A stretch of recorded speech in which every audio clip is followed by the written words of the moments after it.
মাটির এখন ঘর বানাবো, খেজুর পাতার ছাউনি দিব, বাঁশের খুঁটির বেড়া দিয়ে মহাকালের ঘুম ঘুমাবো।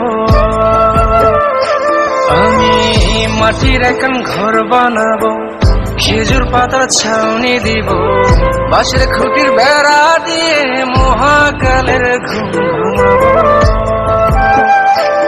আরে সাদা কাপড় পয়রায় আমি গান গাইবো আকাশ শুনি, ওপারেতে ঢুল পিটিয়ে আমার বিয়ের দাওয়াত দিব। আমি মাটির এখন ঘর বানাবো, খেজুর পাতার ছাউনি দিব, বাঁশের খুঁটির বেড়া দিয়ে মহাকালের ঘুম ঘুমাবো।